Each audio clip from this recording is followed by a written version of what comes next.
How to update YouTube on your device. Hi everyone, welcome back to our channel.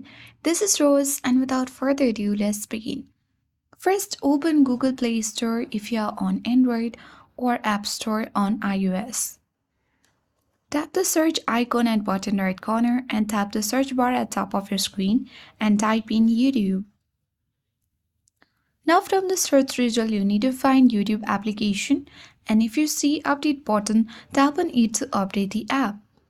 If the update button is not available, you can uninstall instead and confirm the uninstallation, then wait a moment. Once done, the update button should appear and you have to tap to reinstall the latest version.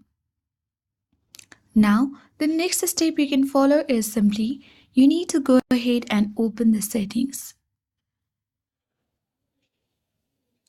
Once you access settings, you need to scroll down, tap on apps.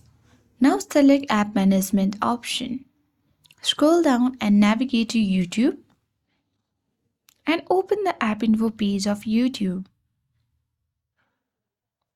Select storage uses and tap on clear cache to remove the temporary files. And that's it.